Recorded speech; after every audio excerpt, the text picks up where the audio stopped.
You, John Fitzgerald Kennedy, do solemnly swear. I, John Fitzgerald Kennedy, do solemnly swear.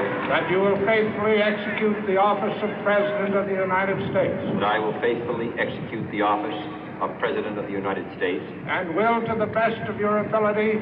And will, to the best of my ability. Preserve, protect, and defend the Constitution of the United States. Preserve, protect, and defend the Constitution of the United States. So help you God. So help me God.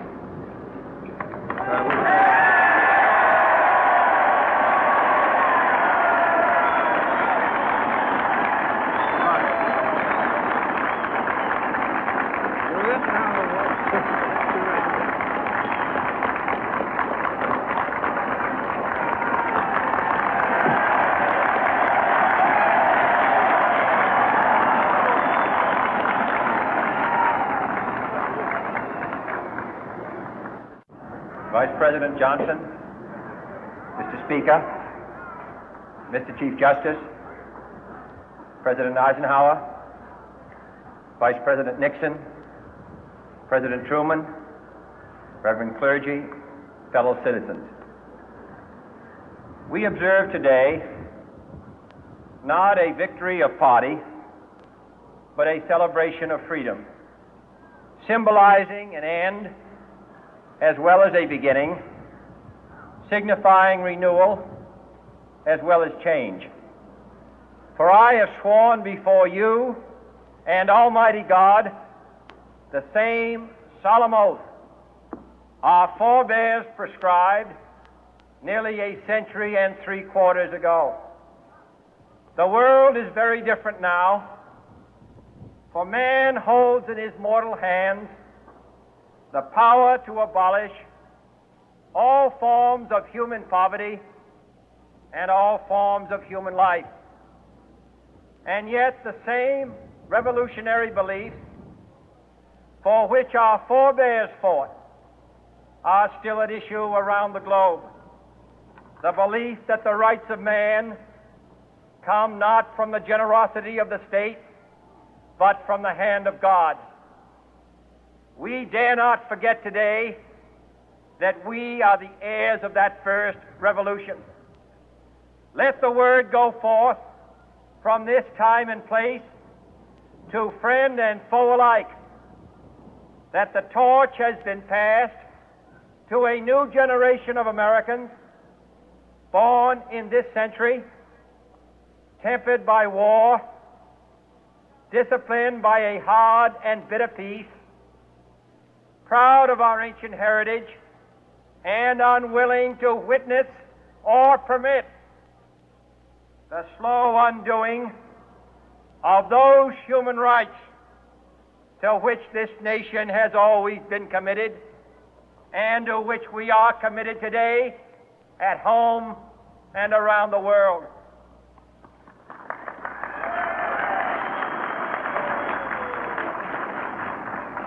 Let every nation know, whether it wishes us well or ill, that we shall pay any price, bear any burden, meet any hardship, support any friend, oppose any foe to assure the survival and the success of liberty.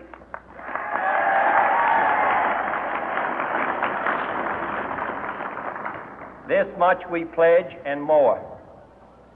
To those old allies whose cultural and spiritual origins we share, we pledge the loyalty of faithful friends. United, there is little we cannot do in a host of cooperative ventures. Divided, there is little we can do, for we dare not meet a powerful challenge at odds and split asunder. To those new states whom we welcome to the ranks of the free, we pledge our word that one form of colonial control shall not have passed away, merely to be replaced by a far more iron tyranny. We shall not always expect to find them supporting our view, but we shall always hope to find them strongly supporting their own freedom, and to remember that in the past, those who foolishly sought power by riding the back of the tiger ended up inside.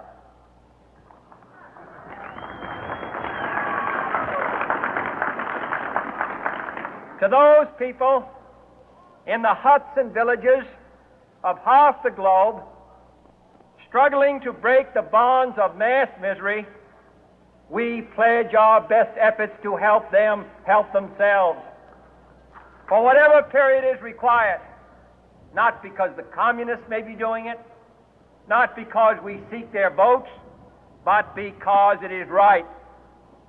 If a free society cannot help the many who are poor, it cannot save the few who are rich.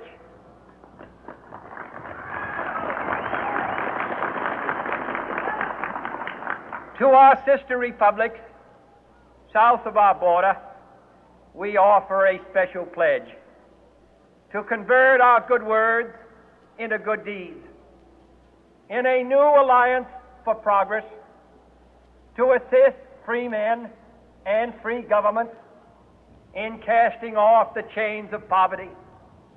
But this peaceful revolution of hope cannot become the prey of hostile powers.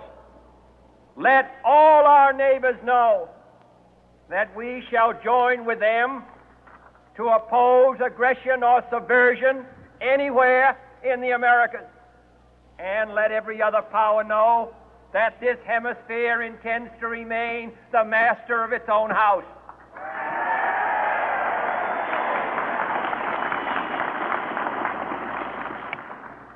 To that World Assembly of Sovereign States, the United Nations, our last best hope, in an age where the instruments of war have far outpaced the instruments of peace, we renew our pledge of support to prevent it from becoming merely a forum for invective, to strengthen its shield of the new and the weak, and to enlarge the area in which its writ may run. Finally, to those nations who would make themselves our adversary, we offer not a pledge, but a request that both sides begin anew the quest for peace. Before the dark powers of destruction, unleashed by science, engulf all humanity in planned or accidental self-destruction, we dare not tempt them with weakness, for only when our arms are sufficient beyond doubt can we be certain beyond doubt